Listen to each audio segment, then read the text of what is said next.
Sebagaimana kita tahu bahwa sekarang kita sudah melewati fase pandemi COVID-19 ya. Dunia usaha khususnya tentu sekarang ini sangat berambisi ingin melaju dan memajukan kembali dunia usahanya ke dalam tingkat pertumbuhan keuntungan yang paling tidak normal. Bahkan kalau mungkin itu lebih daripada sebelumnya karena mereka harus mengcover kondisi ketika mereka mengalami krisis kurang lebih 2 tahun ya ketika dalam era pandemi COVID-19 itu. Dan ketika saat ini mereka ingin melajukan dan memajukan bisnisnya untuk mencapai tingkat pertumbuhan dan keuntungan yang sekali lagi paling tidak seperti semula atau bahkan kalau mungkin lebih di atas keuntungan di tahun-tahun sebelumnya, tentu mereka membutuhkan permodalan dan karena itu mereka biasanya tidak lepas dari sistem perbankan karena modal itu yang untuk pengembangan itu seringkali mereka memanfaatkan dana kredit, dana loan dari bank untuk mengembangkan dunia usahanya itu. Nah, maka mereka harus masuk ke dalam sistem perbankan.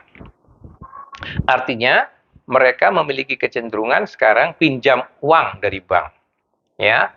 Nah, ketika mereka pinjam dari uang bank, sudut pandang bank akan menilai mereka dari 2 kriteria besar, yaitu apakah perusahaan ini, bisnis ini, itu visible dan bankable gitu. Visible itu kan ditinjau dari berbagai aspek manajemennya, bisnisnya, sumber daya manusianya, strateginya, ya, keuangannya dan seterusnya dan sebagainya itu bank akan menilai itu dengan komprehensif, dengan cara yang komprehensif ya. Yang kedua lalu ditambah apakah perusahaan ini, usaha ini atau pengusaha ini memiliki kolateral, jaminan. Ya, untuk perhitungannya apa? Kalau kredit yang diberikan itu nanti macet, tidak lancar, ya, lalu macet, maka ada jaminan yang bisa dijual untuk dijadikan pembayaran. Ya, itu intinya. Nah, karena bank tadi memiliki cara pandang yang tadi, ya, melihat apakah perusahaan ini visible dan bankable dari berbagai aspek tadi, bisnisnya, accountingnya, legalnya dan sebagainya, maka bank itu punya perangkat yang lengkap gitu, punya perangkat sumber daya manusia yang lengkap gitu untuk menilai sebuah usaha. Tapi di sisi yang lain, belum tentu calon nasabah debitur yang mau pinjam ke bank itu juga memiliki sumber daya yang lengkap gitu. Seringkali pincang sebagai nasabah debitur di dalam benaknya itu hanya karena dia mau perlu uang, butuh pinjaman dari bank, maka lebih banyak menurut. Apalagi seringkali kalau nasabah debitur yang dipandang lebih inferior gitu ya, bank biasanya lebih menekan. Harusnya begini. Dan kalau bisa dari pihak bank itu mengharapkan ya nasabahnya nggak usah didampingin seperti perangkat mereka begitu. Kalau bisa sendiri aja perhubungannya itu ya dengan bank itu. Maksud tujuannya apa ya? Supaya nggak terlalu teliti, nggak terlalu jeli, nggak terlalu memahami berbagai hal yang bank lakukan gitu. Karena kalau nasabah debiturnya didampingi juga sama lengkapnya dengan kekuatan sumber daya yang dimiliki oleh bank, kan negosiasinya menjadi alot gitu, nggak gampang. Ya, nah itu seringkali mungkin dihindarkan. Kalau bank lebih senang kalau bisa ya nggak, pokoknya kamu sendiri aja lah, nasabah sendiri yang penting teken. Nah, padahal ketika tanda tangan perjanjian kredit itu seringkali ya nasabah debitur ini banyak nggak memahami ya, bahwa di dalam perjanjian itu banyak sekali yang bersifat lebih banyak menguntungkan pihak bank. Gitu. Jeratan pasal-pasal itu banyak sekali. Ya. Nah, apa yang terjadi ketika dalam perjalanan kredit itu bermasalah? Ya, maka tentu timbul silang pendapat nih antara nasabah dengan perbankan. Bahkan tidak jarang masuk itu sampai ke pengadilan. Ujungnya kalah debiturnya. Ya, kalah karena awalnya tadi ketidakmampuan, ketidaktelitian membaca perjanjian kredit itu. Ya, dan kalau toh biasanya nasabah debitur ini didampingi oleh advokat atau pengacara, ini umumnya adalah advokat atau pengacara umum gitu, yang kurang tahu detail tentang bisnis perbankan. Kalau saya katakan bank meninjau dari sudut dengan dua kriteria besar misalnya, visible dan packable, apa sih itu artinya? Nggak ngerti itu advokat. Ya, pengacara umum, advokat umum tuh nggak ngerti bahasa itu. Analisis keuangan yang bagaimana yang dianggap itu acceptable atau diterima oleh bank. Analisis bisnis dan market yang bagaimana yang dianggap diterima oleh bank. Ya, negosiasi dengan pendekatan-pendekatan perhitungan keuangan, ya, dan akuntansi semacam itu banyak nggak dikuasai oleh advokat umum atau pengacara umum gitu. Ya, nah itu sebabnya sulit nasabah debitur itu kenapa banyak rata-rata ya kalah gitu dengan bank. Lalu apa yang terjadi? Jaminannya dan sebagainya disita dan diperlakukan macam-macam ya. Apalagi dengan di bawah hak tanggungan itu sitanya eksekutorial, tidak perlu fiat dari pengadilan, nggak perlu lagi unmanding, nggak perlu lagi prosedur-prosedur hukum yang bertele-tele. Bank itu bisa langsung mengambil untuk dirinya, menjual, bahkan sementara membelinya sendiri jaminan itu bisa. Ya, sedemikian rupa. Nah, ketika nasabah debitur itu tidak didampingi oleh bank lawyer, oleh economic lawyer, oleh business lawyer yang mengerti detail tentang seluk-beluk bisnis perbankan, yang belajar betul tentang bisnis perbankan, maka seringkali pertama-tama dari awalnya saja itu sudah banyak kelemahan. Saya berikan contoh, nasabah saya itu pernah mendapatkan fasilitas kredit dengan 3 jenis fasilitas. Kredit multigunanya, kredit untuk fasilitas giro, dan kredit untuk fasilitas ekspor. Salah satu fasilitas kredit ini, yaitu kredit ekspor, itu bermasalah. Padahal ini dituangkan dalam satu perjanjian kredit. Satu fasilitas kredit bermasalah, lalu ngembet ke fasilitas kredit yang lain-lain tadi. Akibatnya, singkatnya, klien saya dianggap default payment, dianggap ingkar janji, dianggap bukan prestasi, nggak bisa bayar, dan ujung-ujungnya ditekan, ya, disita dan macam-macam. Padahal ketika kemudian datang ke saya pelajari kasusnya, banyak yang sebenarnya tidak patut bank melakukan itu. Saya lalu bertindak sebagai ahli dan sebagainya, memberi kesaksian. Itu perkaranya sampai melibatkan 2 segi, perdata dan pidana, ya. Nah, tetapi karena itu sudah di ujung gitu ya. Artinya gini, dalam situasi yang sudah injury time, saya mau mengatakan sikap-sikap semacam itu, artinya sikap-sikap nasabah debitur yang seringkali hanya setelah bermasalah baru mencari lawyer yang tepat, itu yang nggak bijaksana. Andai kata tadi klien saya itu dari awal dia berusaha mencari ya banking lawyer yang memang tahu persoalan teknis perbankan, mungkin dari awal negosiasinya nggak begitu. Ya artinya gini, tidak mungkin mau diberikan 3 fasilitas kredit dalam satu perjanjian kredit gitu misalnya. Itu kan saja sudah merupakan satu kesalahan fatal. Salah satu contoh konkretnya begitu. Yang lain lagi adalah ada nasabah saya, klien saya, dia sebagai nasabah debitur sebuah bank, dia punya utang kepada bank tertentu, lalu di PKPU-kan, ya, tujuannya mau dibayarkan. Karena utangnya nggak hanya pada satu bank, tapi pada 3 bank. Tapi di balik itu semua, sebenarnya sudah ada perjanjian bahwa utang pada bank itu sudah dikonversi menjadi saham gitu. Nah, ini menjadi keributan. Pertanyaannya gini, masih bisa nggak bank itu menekan dia menuntut pengembalian pembayaran utang, padahal ketika utang itu sudah dikonversi menjadi saham. Itu pertama. Yang kedua, lalu masuk komplikasi yang lain, pajak di situ. Karena asumsinya klien saya yang menerima utang dari bank itu adalah menjadi objek penghasilan PPh, menjadi objek PPh. Ya, lalu dikenakan pajak di situ. Itu menjadi komplikasi-komplikasi. Nah, untuk membenahi itu pendekatannya mesti multi. multidisiplin ya dan komprehensif gitu ya. Dan kalau saja sekali lagi bukan setelah mereka bablas ke dalam masalah, tetapi sebelumnya sudah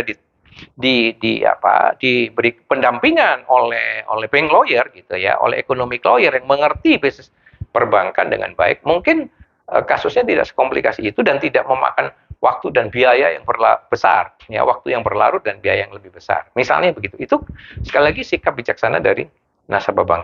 Ada lagi klien saya yang lain disuruh membeli tanah, ya, sekian puluh miliar, ya, sekian banyak kafling dari sebuah developer besar gitu ya.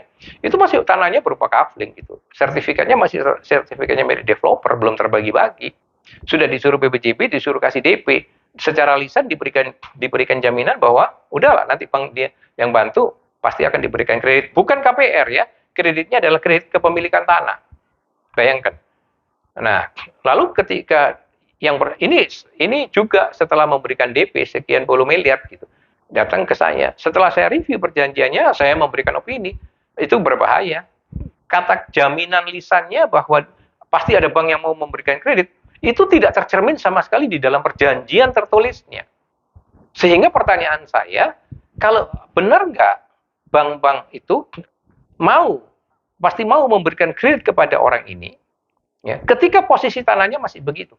Ingat, bank itu sebenarnya harus dalam menjual uangnya, dalam memberikan pinjaman atau kredit kepada nasabah debiturnya, itu seharusnya menggunakan prinsip prudensial, kehati-hatian. Karena uang yang ada di bank itu sebenarnya uangnya masyarakat juga. Gitu loh. Nggak boleh dia sembarangan memberikan pinjaman kepada calon-calon nasabah debitur yang juga belum visible dan belum bankable gitu. Ya, lalu saya tinjau klausul-klausulnya itu banyak sekali. Contohnya begini, kalau ada klausul, banknya kalau gagal nggak mau berikan kredit, DP-nya hilang dan tanahnya kembali ke developer itu, dan itu klausul gitu dalam perjanjian yang dimana nasabah calon pembelinya itu ya nggak bisa ngapa-ngapain kan rugi gitu contohnya gitu. Jadi jaminan lisannya dengan yang tertulis nggak cocok gitu.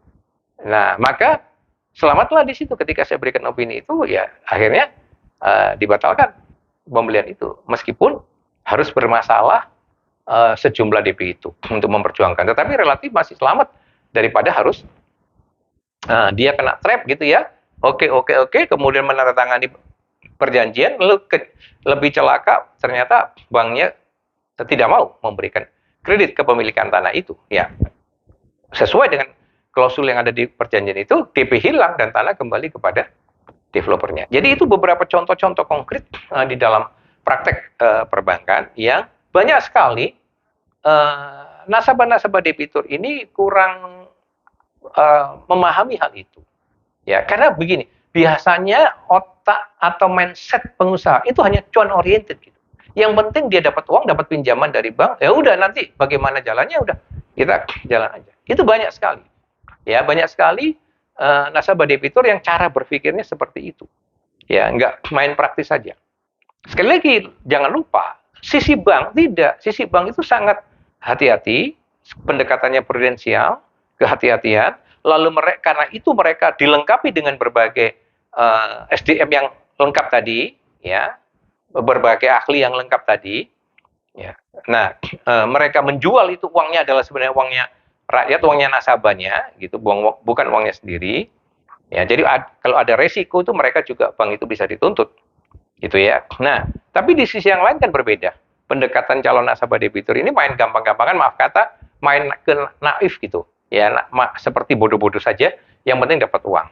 Ada banyak budaya nasabah debitur yang semacam itu, ya, kebiasaan atau kultur atau mindset cara berpikir yang semacam itu. Akibatnya sekali lagi nanti akan terjadi sengketa, ya, dan kemudian yang kalah lebih banyak kalah itu di debiturnya. Ya, karena apa? Awalnya itu udah salah. Awalnya nggak didampingi oleh pengacara pajak, pengacara bank yang memang artinya gini, pengacara-pengacara yang jago, yang mengerti betul tentang bisnis perbankan itu. Kalau advokat umum, pengacara umum, maaf kata banyak sekali nggak mengerti. Ya, sekali lagi apa itu pendekatan-pendekatan dari analisa keuangan, dari accounting, dari pendekatan aspek bisnis dan sebagainya. Itu yang berbahaya kalau kemudian sengketa lalu hanya didampingin asal pengacara, asal advokat, tetap aja kalah, banyak yang kalah. Ya, banyak tidak bisa memberikan resep dan tidak bisa memberikan jurus bagaimana menghadapi perbankan yang jauh lebih unggul SDM-nya itu, jauh lebih komprehensif, lebih lengkap SDM-nya itu. Nah, kebetulan saya sebagai Direktur Akademi Hukum dan Bisnis Indonesia itu salah satunya menyelenggarakan pendidikan khusus pengacara perbankan. Di dalam kelas itu saya tunjukkan bagaimana bisnis bank itu, ya, dan bagaimana kompleks dan komplikasinya sebenarnya pendekatan terhadap kredit. Tetapi pada sisi yang lain, bagaimana itu jurus-jurus yang bisa dipakai oleh nasabah debitur di dalam menghadapi bank, ya, sehingga posisinya itu paling tidak seimbang. Nah, dengan posisi seimbang, kalau terjadi pertarungan soal kredit sampai ke pengadilan sekalipun, minimal ya itu ya dapat diharapkan masih bisa menang gitu, ya.